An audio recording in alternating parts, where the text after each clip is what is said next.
guys, welcome back to my channel. Please excuse the lighting. It is very cloudy today and I don't have any fancy lighting besides a single light and the window. But anyway, so I kind of stumbled across a YouTuber starting a tag, and I thought it was interesting because it kind of dwells on what's going on in the goth community at the moment in regards to drama and all this big clusterfuck of stuff. And I didn't know if I wanted to put my 2 cents into it, but this tag came about and I thought it would be the best way to get my opinions, my thoughts out. So it is the Goth Snob tag. I don't quite agree with the title, but I didn't make it. I'll put the original creator down the bottom in the description. I watched a couple of people, like their videos on it. I kind of agreed with some people, I disagreed with others, but I guess that's the whole point of discussion. What are your views on goth brands and their affordability? I have mixed reviews about it. As somebody that got into the fashion, then the music, I feel that without the goth brands, I wouldn't have found the music. I would have just done my thing. I would have just kept listening to pop music or whatever my parents played on the radio. I would have just kept on listening to that.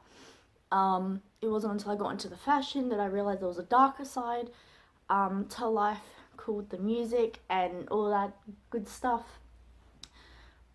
But my thoughts on brands such as Killstar and Punk Rave, Disturbia, it's what I'm wearing at the moment. I like that they are available today. Fast fashion today is crap. Fashion today is crap. And without brands like this, I wouldn't have found clothes that I like. I like Killstar, but I don't like the prices. I live in Australia and the Australian dollar is crap. Basically, I think last time I looked, it was like $1 was like 60, 70 US cents. So things get really expensive really fast, and things just get really expensive, especially to ship from overseas. But I guess that's just how the world works.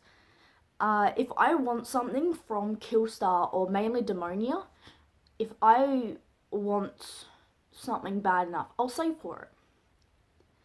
I feel like they put these type of clothes out and you don't have to buy it. Nobody's forcing anybody to buy any of these clothes. Yes, Killstar, Punk Rave, Demonia, Disturbia, all these brands, they're on the front cover, so to speak, of Instagram and, YouTube. But nobody's forcing anybody to buy them. They're showing the clothes, and it's up to you as the person with the money to buy it. I don't think anything's wrong with it.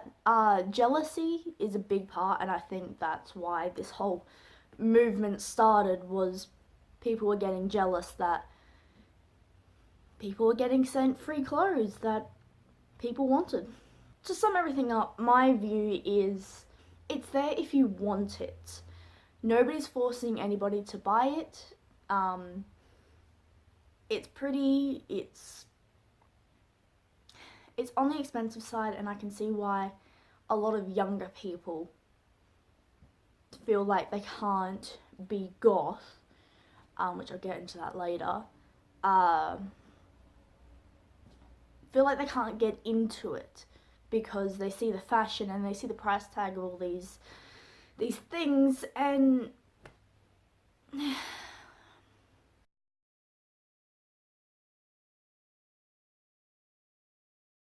is buying goth brands selling out? But in my opinion, no, it's not. Um, it's kind of like if you like something, you like something. It's not, oh, it's the easy way out or it's the easy way in, or whatever floats your boat. I'm under the idea that if you like something, you like something, and if you want it, you can buy it. Does DIYing make you more goth? No. I'm just starting to now get into DIY. Before I didn't really give two craps about it. I kind of sucked at it and I didn't have any of the materials to do anything. I just didn't have like a passion or a creativity flair for it. I was painting and drawing and doing all that stuff, but I didn't DIY. I didn't make my own clothes. I just bought a black top from Kmart or some jeans from JJ's, and I had nothing to do with DIYing at all. And it's not until kind of these big brands coming out with their expensive price tag, and I'm like, I can do it for half the price, which I guess is good because I'm starting to get that creative flair back, and that's what I want to bring to my channel. Is I want to do a whole bunch of these DIYs just because I can and because it's fun and I like it. But I don't think it makes you more goth if you DIY your clothes or if you DIY your bedroom. But that's just my 2 cents. What music should you listen to be goth? Basically, the bottom line, in my opinion, and I don't know if I'm gonna get hate for it or seem like an elitist when I'm really not, is that to me, it's about the music. I don't solely listen to goth music, but I do listen to it and I appreciate it, and I have an understanding that the history of goth came from the music. It didn't come from the fashion. Nowadays, people just see it as a fashion. They don't see the music. What is the minimum requirement to be goth? Have an appreciation for the music. Should you maintain the goth aesthetics at all times to be considered goth? No. Nah. Being goth 24/7 will get really expensive really fast, and a lot of people don't have time for that. We have jobs, or we have children, or we just don't have the energy to put on a full face of makeup to go do the shopping, to go pick up your kids from school, or to, I don't know, to go down and get some milk. We don't have time to sit down, plan an entire outfit, and then do a full face of makeup to go spend 5 minutes out in public. Or even to deck out. I mean, I would love to deck out my house, but can't be in a rental house to paint my walls black. There is no such thing as a true goth. And if someone claims they are true goth, then elitism. Are the big name YouTubers selling out for receiving hauls from companies? I don't think so.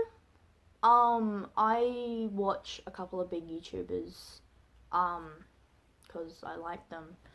I've seen a couple of reactions to this backlash that they're getting, and I believe it was what Kaya, like Toxic Tears said. She said that haul videos get the most views. And I understand when your entire income relies on YouTube, that at the end of the day, you do have to worry about the views because that's how your income comes in. So I can understand doing haul videos to get paid. I can understand that. But I don't think they're selling out. They're like, if somebody, fat chance, but if somebody was like, hey, I have this clothing, all you have to do is do a video on it and then you can keep it, I'll be like, hell yeah. Who wouldn't? Who wouldn't, if given the opportunity? If Killstar or Punk Rave or Demonia or whoever your favorite brand is, or even if your best friend that makes this really amazing high-end clothing, you're going to eat my toe, aren't you? If any of these companies, or if your favorite designer in the world, best friend, an Etsy person or anything like this, if they came to you and said, hey, you can have this piece of clothing for free, all you have to do is make a video about it.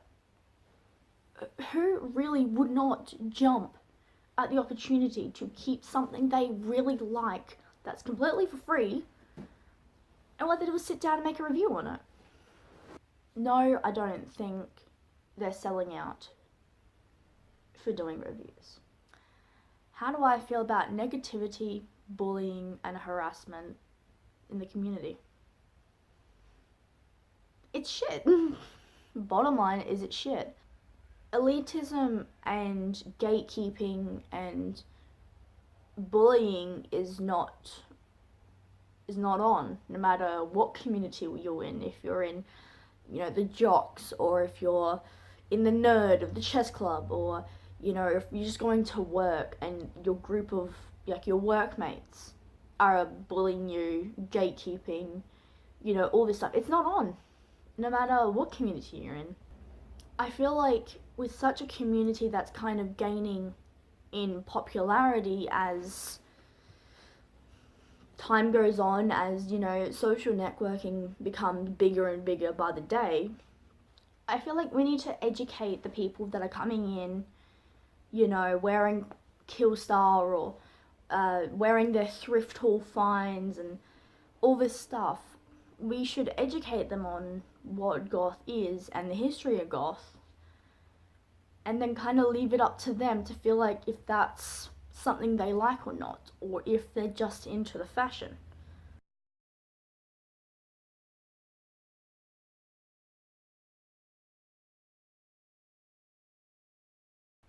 I have my own thoughts and opinions about what's going on in the subculture, and I don't know if I want my channel to be one of those channels that talks about the drama.